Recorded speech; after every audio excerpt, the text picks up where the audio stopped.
हाय, मैं श्रद्धांजलि सिंह। हम लोग कल पिछली कक्षा में पढ़े थे अलंकार। अलंकार के भेद में शब्दालंकार और अर्थालंकार, जिसमें से हम लोग शब्दालंकार और उसके भेद पढ़े थे। उसके प्रकार में पहला पढ़े थे अनुप्रास अलंकार और उसके प्रकार।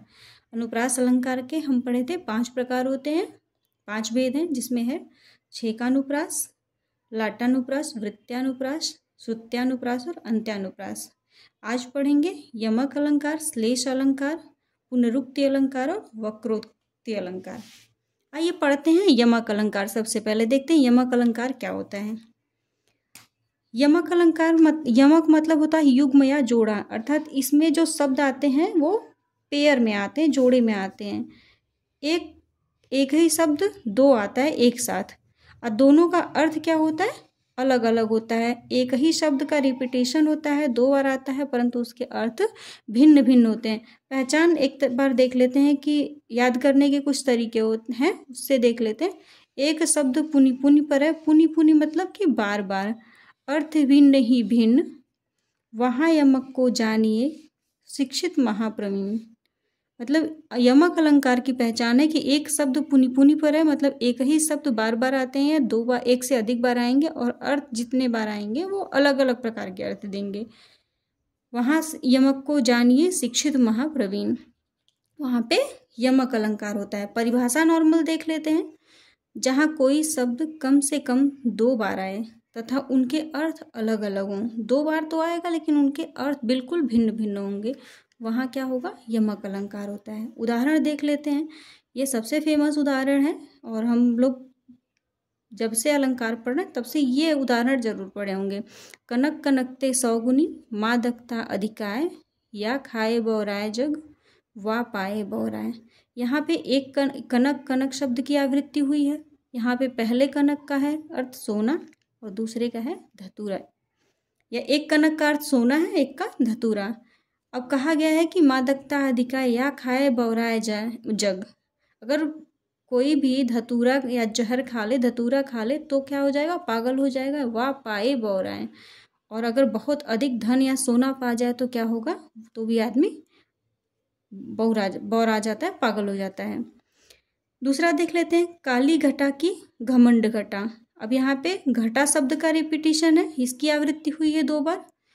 तो काली घटा मतलब काले बादल, यहाँ पे घटा का मतलब है काले बादल।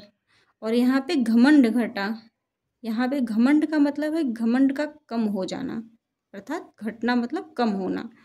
दूसरा एग्जाम्पल देख लेते हैं, 3 बेर खाती थी वो 3 बेर खाती है। यहाँ पे क्या है, ये भूतकाल में, ये वर्तमान काल में 3 बेर खाती थी। 3 बेर, बेर एक जो फल होता है, यहाँ पे उसका एक अर्थ है, और एक बेर का अर्थ क्या है, 3 बेर मतलब 3 टाइम्स, यानी 3 बार खाती है। आगे देख लेते हैं कुछ और एग्जाम्पल। ऊंचे घोर मंदिर के अंदर रहनवारी, ऊंचे घोर मंदिर के अंदर रहाती है। रहाती है यानी रहती है, वर्तमान काल है, और ये वारी भूतकाल है। लेकिन यहाँ पे भी क्या है, ऊंचे घोर मंदिर, भले शब्दों का कई सारे शब्दों का रिपीटिशन हो, लेकिन तो केवल भिन्न भिन्न अर्थ एक ही शब्द था और एक ही शब्द का अर्थ लेते हैं। जैसे यहाँ पे ऊंचे घोर में मंदिर, मंदिर का अर्थ लेंगे, और यहाँ पे भी ऊंचे घोर का अर्थ नहीं लेंगे, मंदिर का। अब यहाँ पे ऊंचे घोर मंदिर का मतलब है बड़ा किला, और यहाँ पे ऊंचे घोर मंदिर का मतलब है बड़ी गुफा। अब ये मंदिर की ऊंचे घोर शब्द जो है वो मंदिर की विशेषता बता रहा है, ये इसलिए मंदिर का विशेषण हो गया। लेकिन यहाँ पे ऊंचे घोर मंदिर के अंदर रहनवारी मतलब वो ऊंचे बड़े किले के अंदर रहने वाली थी, रहती थी, और ऊंचे घोर मंदिर के अंदर रहाती है, और बड़ी गुफा के अंदर रहने की बात हो रही है। यमक सदैव एक ही शब्द में होता है। जैसे रिपीटेशन कई शब्दों का हुआ है, लेकिन उस जो यमक होता है उसमें केवल एक ही शब्द होता है। एक ही शब्द ऐसा होता है जिसका अर्थ भिन्न भिन्न होता है, एक ही शब्द के रिपीटेशन का। यदि एक से अधिक शब्दों की आवृत्ति एक साथ हो रही हो तो भी यमक एक ही शब्द में होगा। दूसरा एग्जाम्पल देख लेते हैं, तो पर वारो उर्वशी सुन राधिके सुजान, तू मोहन के उर्वशी हो उर्वशी समान। अब यहाँ पे वारो मतलब न्यौछावर होना है, न्यौछावर करना, और उर्वशी मतलब अप्सरा, और यहाँ पे तू मोहन के उर्वशी मतलब तुम मोहन के हृदय में बसने वाली, हो उर्वशी समान, अप्सरा के समान हो। यहाँ पे तुम आरो उर्वशी मतलब तुम क्या हो, अप्सरा की बताया गया। यहाँ पे उर्वशी का अर्थ अप्सरा है। सुन राधिके सुजान, तुम मोहन के उर्वशी। अब यहाँ पे कहा गया है कि राधिके तुम मोहन के हृदय में बसने वाली अप्सरा के समान हो। तो उर्वशी और उर्वशी, उर्वशी मतलब यहाँ पे हृदय में बसने वाली, और यहाँ पे उर्वशी और उर्वशी का अर्थ है अप्सरा। अब नोट में देख लेते हैं, यदि किसी प्रश्न में शब्द की आवृत्ति हो रही हो और विकल्प में यदि यमक के साथ लाटानुप्रास या पुनरुक्ति न दिया हो तो हमें यमक लगा देना चाहिए। जैसा हम लोग पहले ही पढ़े हैं कि लाटानुप्रास में वाक्यांश या शब्दों की का क्या होता है, आवृत्ति होती है। लेकिन वहाँ पे क्या होता है कि लाटानुप्रास में वो लगभग समान अर्थ देते हैं, अर्थ समान होता है। उसको ध्यान से पढ़ने पे समझ में आता है कि ये पिछले शब्दों के हिसाब से, पिछले वाक्यांशों के हिसाब से ये अलग अर्थ दे रहा है। और जबकि यमक में क्या होता है कि यमक में दोनों शब्दों के स्पष्ट रूप से अलग अलग अर्थ होते हैं। अब जैसे यहाँ पे है, कबीरा सोई पीर है, जो जाने पर पीर में कौन सा अलंकार है। तो अब यहाँ पे कबीरा सोई पीर है, साधु, यहाँ पे पीर का मतलब है साधु या फकीर, और जो जाने पर पीर, यहाँ पे पीर का मतलब क्या है, पीड़ा यानी दर्द।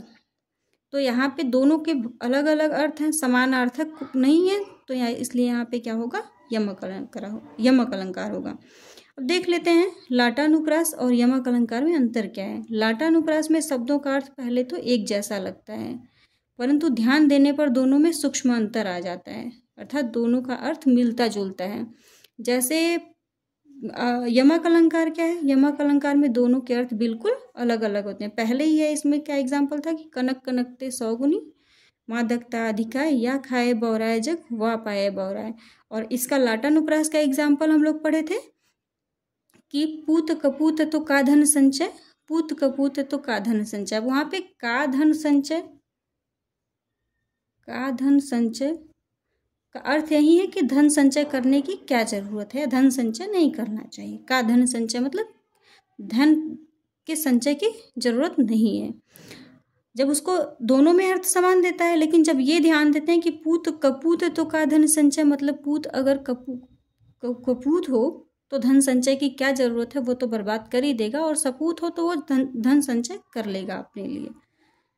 तब पता चलता है कि यहाँ पे ये अलग अर्थ देता है, लेकिन देखने में क्या है, वो समान अर्थ देता है। जबकि यमक में पहले से ही स्पष्ट हो जाता है पढ़ते ही कि ये दोनों के अलग अलग अर्थ हैं। अब आगे देखते हैं श्लेष अलंकार। श्लेष का अर्थ होता है श्लिष्ट, श्लेष बना है श्लिष्ट शब्द से।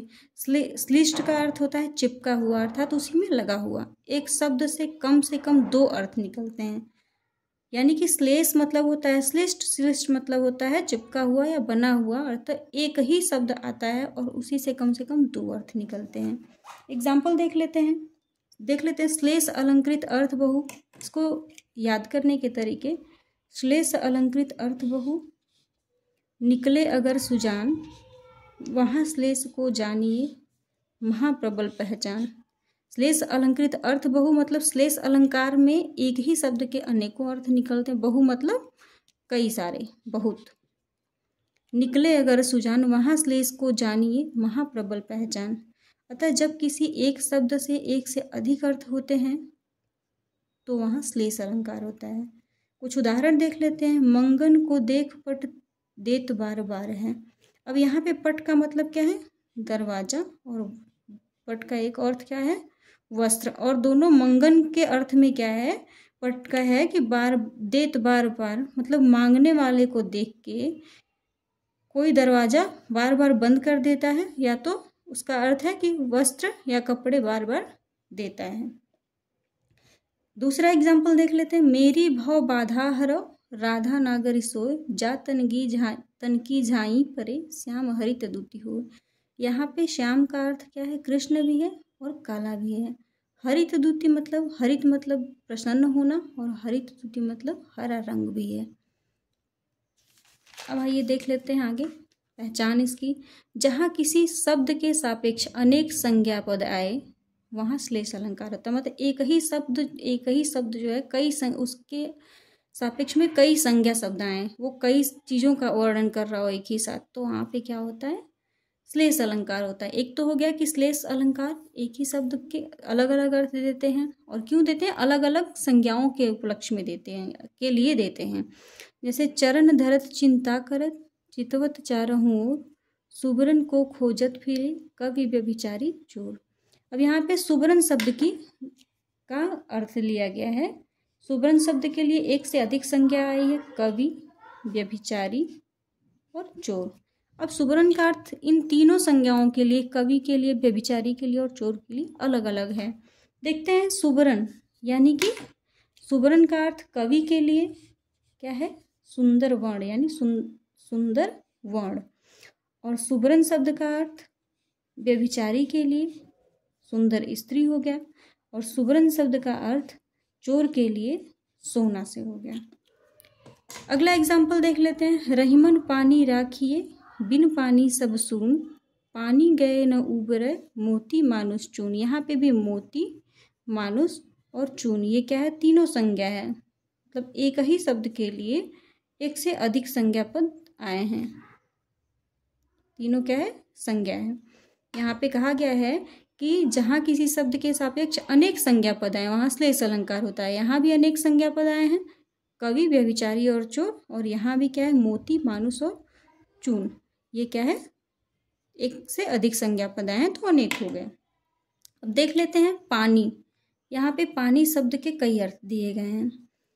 पानी, मोती के लिए पानी का मतलब अर्थ होगा चमक, और ऐसे ही पानी का अर्थ सम्मान या इज्जत होगा, किसके लिए, मनुष्य के लिए। मोती के लिए इसका अर्थ चमक हो गया, और मनुष्य के लिए सम्मान हो गया या इज्जत हो गया, और पानी का अर्थ चूना के लिए पानी। एक और है एग्जाम्पल, अभी बताते हैं। अगर दो संज्ञा पद, आगे देखते हैं, अगर दो संज्ञा पद एक समान दिखाए जाए तो वहाँ प्रायः श्लेष अलंकार होता है। जो रहीमन गति दीप की कुल कपूत की सोए बारे उजियारे करें बढ़े अंधेरो हो। अब यहाँ पे दिया है जो रहीम गति दीप की कुल कपूत की सोए, मतलब जो गति दीप की होती है वैसे ही कुल के कपूत की होती है। अब यहाँ पे दिया है बारे उजियारे करें। अब दीपक जलाने पे उजाला करता है, एक बारे का अर्थ है जलना और दूसरे का अर्थ है बचपन, और ऐसे ही बढ़े का अर्थ है बढ़ाना, मतलब होता है बुझाना या बुझना और बड़ा होना।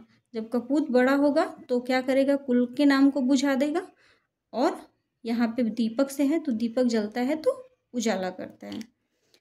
एक और एग्जाम्पल देख लेते हैं। माया महा ठगनी हम जानी तिरगुन पास लिए कर डोले बोले मधुर बानी। यहाँ पे क्या है, यहाँ पे भी बारे का दो अर्थ है, यहाँ पे बढ़े का दो अर्थ है, और ऐसे ही यहाँ पे त्रिगुण का लेते हैं। त्रिगुण मतलब तीन गुण, और क्या है, और होता है तीन रस्सी से बना बंधन, ये दोनों अर्थ देता है त्रिगुण, त्रिगुण तीन गुण। एक तो है तीन रस्सी से बना बंधन, और दूसरा क्या अर्थ देता है, तीन गुण जो होते हैं सतोगुण, रजोगुण और तमोगुण। ये सभी क्या हो गए, श्लेष अलंकार के एग्जाम्पल्स हो गए। अब आइए देखते हैं पुनरुक्ति क्या होता है। पुनरुक्ति मतलब होता है पुनर मतलब पुनः, उक्ति मतलब कथन या कहना। पुनः मतलब कि दोबारा या रिपीटेशन होता है, और उक्ति मतलब कथन या कहना। परिभाषा देख लेते हैं। किसी बात को जिस अर्थ में एक बार कहा गया है अगर दोबारा उसी अर्थ में फिर से कहा जाए तो वहाँ पुनरुक्ति अलंकार होता है। रिपीटेशन होता है लेकिन सबके क्या होते हैं, अलग अलग अर्थ होते हैं, अर्थ भिन्न भिन्न हो जाते हैं। किसमें, जैसे लाटानुप्रास में होता है, देखने में समान अर्थ लगता है, समान अर्थ देता भी है, लेकिन वो पिछले स्टेटमेंट के अकॉर्डिंग उसका अर्थ भिन्न भिन्न हो जाता है। यमक में शब्द दो बार रिपीट होते हैं लेकिन उनके पहले एकदम स्पष्ट अलग अलग अर्थ होते हैं। लेकिन इसमें क्या है पुनरुक्ति में, कि एक ही शब्द या वाक्य के कुछ अंश बार बार रिपीट होते हैं और वो अर्थ भी समान ही देते हैं। जैसे राम कहत चल राम कहत चल राम कहत चल भाई रे। यहाँ पे राम का नाम लेते चलो, राम कहत चल का मतलब है राम का नाम लेते चलो। तीनों बार जो रिपीट हुआ है कि राम कहत चल राम कहत चल भाई रे। तीनों का अर्थ एक ही है, मतलब एक ही स्टेटमेंट बार बार आए और अर्थ भी वही समान ही दे, वहाँ पे क्या होता है, पुनरुक्ति अलंकार होता है। आगे देखते हैं, धीरे धीरे रे मना धीरे सब कुछ हो, माली सींचे 100 घड़ा ऋतु आए फल हो। अब यहाँ पे भी धीरे धीरे का अर्थ क्या है, समान ही है। यहाँ पे धीरे धीरे का भी एक ही अर्थ है, वहीं स्लो, जल्दीबाजी मत करो। धीरे सब कुछ हो, मतलब धीरे धीरे ही सब कुछ होता है। माली सींचे 100 घड़ा ऋतु आए फल हो। अब देख लेते हैं सब में, इन तीनों में, लाटानुप्रास में, पुनरुक्ति में और यमक में, ये सब में जो है शब्दों की आवृत्ति होती है या बार बार आते हैं। तो इसमें अंतर क्या, अंतर कैसे समझ पाएंगे। जैसे इसमें वाक्यांश या शब्दों की आवृत्ति होती है लेकिन कुछ समान अर्थ देता है। पुनरुक्ति में भी शब्दों की आवृत्ति होती है, यमक में भी शब्दों की आवृत्ति होती है, लेकिन थोड़े थोड़े से अंतर हैं पहचानने के लिए। वो अंतर को एक बार एक साथ पढ़ लेते हैं। जैसे लाटानुप्रास, आवृत्त शब्दों का अर्थ एक जैसा होता है। जैसा हम लोग पढ़े थे कि पूत कपूत तो का धन संचय, पूत सपूत तो का धन संचय। अब का धन संचय मतलब धन संचय करने की जरूरत नहीं है, एक ही अर्थ देता है दोनों लाइन में, दोनों पदों में, लेकिन कपूत और सपूत के हिसाब से उसका अर्थ क्या है, बदल जाता है। साधारण अर्थ क्या है कि धन संचय करने की जरूरत नहीं है, परंतु उसके वाक्य के प्रारंभ में जो कपूत और सपूत दिया उसके हिसाब से उसका अर्थ बदल जाता है। जबकि पुनरुक्ति में अर्थ बिल्कुल एक ही होगा, वो जितने बार भी रिपीट होगा उसका अर्थ बदलता नहीं है। और यमक में क्या है कि यमक में अलग अलग अर्थ होगा, उसमें शब्दों की जितनी बार आवृत्ति है उतने अर्थ देंगे। अब वक्रोक्ति अलंकार देख लेते हैं, ये अंतिम है। वक्र प्लस उक्ति। वक्र मतलब होता है टेढ़ा मेढ़ा, उक्ति मतलब कथन। जहाँ किसी बात को इस प्रकार कहा जाता है कि वह अपना मूल अर्थ छोड़कर अन्य अर्थ देने लगती है, तो वहाँ वक्रोक्ति अलंकार होता है। मतलब कि कहता कुछ और शब्द है, उसका भाव कुछ और निकलता है, वहाँ पे क्या होता है, वक्रोक्ति होता है। वो सीधा सीधा अर्थ नहीं देता है। जैसे बात कहें कुछ और जाए कहीं और, शब्द कोई कहने के और होते हैं और उसका भाव कोई और निकले, वहाँ वक्रोक्तिता सो कहें का कुशलेश दे। और अब देखते हैं आगे, मैं सुकुमारी नाथ बन जोगू तुम ही उचित तप मो कह भोगू। यहाँ पे मैं सुकुमारी नाथ बन जोगू, आप भी वन जाने योग्य नहीं है। यहाँ पे सीता जी का वर्णन है कि जब भगवान राम को वनवास होता है तो वहाँ पे वो बोलते हैं कि आप सीता माता को कि तुम नहीं जा सकती वन, तुम सुकुमारी हो, तुम कमजोर हो, तुम नहीं जा सकती। तो सीता जी कहती हैं कि मैं सुकुमारी नाथ बन जोगू तुम ही उचित तप मो कह भोगू। तुम्हें जाना कहाँ तक, आपको जाना कहाँ तक उचित है। तो सीता जी कहती हैं, इसका व्याख्या देख लेते हैं कि हे स्वामी, मैं सुकुमारी हूँ तो क्या आप कठोर हैं? तो क्या आप कठोर हैं? आप तो हमसे भी ज़्यादा राजसी राजपाट में या ठाट बाट में रहे हैं, अतः आप भी वन जाने योग्य नहीं हैं। कहने का है कि मैं यहाँ पे क्या है, शब्द कुछ और कह रहे हैं लेकिन अर्थ अलग निकल रहा है। अतः आप भी वन जाने योग्य नहीं हैं, अतः यदि आप वन जा रहे हैं तो हम भी चलेंगे। ऐसे ही एक और देख लेते हैं, हमें पता है कि वह कितने ईमानदार हैं। इसका कहने का क्या, हमें पता है कि वह कितने ईमानदार हैं। पॉजिटिव में बोल रहा है, बोला गया है, लेकिन तो इसका अर्थ क्या है, मतलब कि वो ईमानदार नहीं है। ये क्या हो गया, वक्रोक्ति हो गया। वक्रोक्ति के भी दो भाग हैं, काक वक्रोक्ति और श्लेष वक्रोक्ति, जो कि नहीं पढ़े, वो कहीं पूछा नहीं जाता है। अब आगे हम पढ़ेंगे अर्थालंकार, और अर्थालंकार में पढ़ेंगे उपमा, रूपक, उत्प्रेक्षा, भ्रांतिमान और संदेह अलंकार। ये सब हम आगे अर्थालंकार में हम लोग पढ़ेंगे। धन्यवाद। अगर कंटेंट थोड़ा भी अच्छा लगे तो लाइक एंड सब्सक्राइब कर दीजिएगा।